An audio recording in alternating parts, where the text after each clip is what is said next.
Hi అండి, ఆంధ్ర వంటకాలకి స్వాగతం. ఈరోజు నేను మీకు చింతకాయ వేసుకుని కొత్తిమీర పచ్చడిని ఎలా చేసుకోవాలో చూపిస్తానండి ఈ వీడియోలో. ముందుగా ఒక గిన్నెలో 2 ఇలా పెద్ద సైజు చింతకాయలని తీసుకోవాలి. అందులోకి కొద్దిగా వాటర్ పోసుకుని మనం పొయ్యి మీద పెట్టుకుని ఉడికించుకోవాలండి. మనకు ఒక పొంగు వచ్చేటప్పటికే చింతకాయ ఉడికిపోతుంది. చింతకాయ ఇలాగా పగిలిందంటే చింతకాయ ఉడికిపోయినట్టేనండి. పక్కగా దింపేసుకుని చల్లారి పెట్టేసుకోవాలి. ఇప్పుడు ఇది మనకి ఇలా లోపల ఉన్న గుజ్జుని సపరేట్ చేసుకోవాలండి.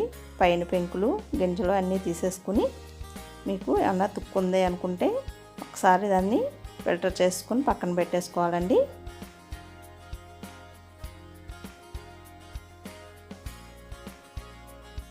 ఇప్పుడు నాకు ఇందులో తుక్కేమీ లేదండి, అందుకని నేను ఫిల్టర్ చేసుకోవట్లేదు. మీకు కావాలంటే ఒకసారి ఫిల్టర్ చేసుకుని పక్కన పెట్టుకోండి. ఇప్పుడు స్టవ్ వెలిగించుకుని ఒక ప్యాన్ పెట్టుకుని 2 టేబుల్ స్పూన్ ఆయిల్ వేసుకోవాలి. ఆయిల్ కొద్దిగా లైట్గా వేడెక్కిన తర్వాత ఇందులోకి 2 స్పూన్లు వేరుశనగ గుళ్ళు, 2 స్పూన్లు పచ్చిశనగపప్పు, 2 స్పూన్లు మినపప్పు కూడా వేసుకుని లైట్గా కలర్ మారే వరకు ఫ్రై చేసుకోవాలి.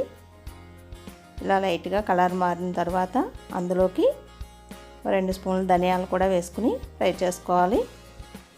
ఇప్పుడు ఇందులోకి ఒక 10 నుంచి 12 పచ్చిమిరపకాయలు కట్ చేసుకుని వేసుకోవాలండి. మనకు పెద్ద సైజు కొత్తిమీర కట్టకైతే నేను చెప్పిన పచ్చిమిరపకాయలు కరెక్ట్గా సరిపోతాయండి. ఒక చిన్న కట్టలు అయితే కనుక 2 తీసుకుని కట్ చేసుకుని వేసుకోండి. మీరు తక్కువ చేసుకోవాలంటే ఇందులో హాఫ్ వేసుకుంటే సరిపోతుందండి పచ్చిమిరపకాయలు. ఇవి ఇలా ఫ్రై అయిన తర్వాత ఒక ప్లేట్లోకి తీసుకుని మనం క్లీన్ చేసి కట్ చేసి పెట్టుకున్న కొత్తిమీరను కూడా వేసుకుని ఫ్రై చేసుకోవాలి. కొత్తిమీర బాగా ఎక్కువ ఫ్రై అయ్యే అవసరం లేదండి, లైట్గా ఫ్రై అయితే సరిపోతుంది. అప్పుడు మనకి పచ్చడిలో టేస్ట్ బాగుంటుంది, ఆ ఫ్లేవర్ అది బాగా ఉంటుందన్నమాట. ఇలా ఫ్రై అయిన దాన్ని పక్కకు దింపుకుని ఇది కూడా చల్లారి పెట్టేసుకోవాలి. ఇప్పుడు ఒక మిక్సీ జార్ తీసుకుని మనం వేగించుకున్న పప్పులని పచ్చిమిరపకాయలని వేసుకుని అందులోనే ఒక 5-6 ఎల్లుల్లిపాయ రేకలు, టేస్ట్కి సరిపడా సాల్టు, మనం ఉడికించుకున్న చింతకాయ రసాన్ని కొంచెం వేసుకుని మెత్తగా పేస్ట్ లాగా రుబ్బేసుకోవాలండి. ఇలా మెత్తగా పేస్ట్ అయిన తర్వాత అందులోకి కొత్తిమీరను కూడా వేసుకుని మిగిలిన చింతకాయ రసాన్ని కూడా వేసేసుకోవాలి. ఈ చింతకాయ రసం మనకు 2 అయితే కరెక్ట్గా నేను చెప్పిన దానికి సరిపోతుందండి. ఇలా కొత్తిమీర కూడా బాగా ఎక్కువగా నలిగిపోకుండా బాగా పేస్ట్ లాగా అవసరం లేదండి, ఇలా లైట్గా ఉంటే మనకు సరిపోతుంది. లైట్గా పరకగా ఉండాలి.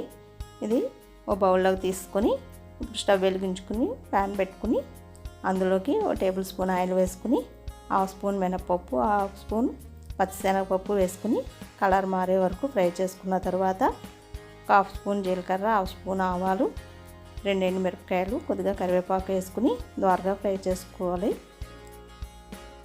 ఇప్పుడు ఈ తాలింపుని పచ్చడిలోకి వేసుకుని కలిపేసుకోవాలండి. అంతేనండి, కొత్తిమీర చింతకాయ పచ్చడి రెడీ అయిపోయింది. ఈ వీడియో మీకు నచ్చినట్లయితే తప్పకుండా లైక్ చేయండి. మా ఛానల్ని ఫస్ట్ టైం చూస్తున్నట్టయితే సబ్స్క్రైబ్ చేసుకోండి. మీరు కూడా ఈ పచ్చడి ట్రై చేసి ఎలా వచ్చిందో కామెంట్ చేయండి.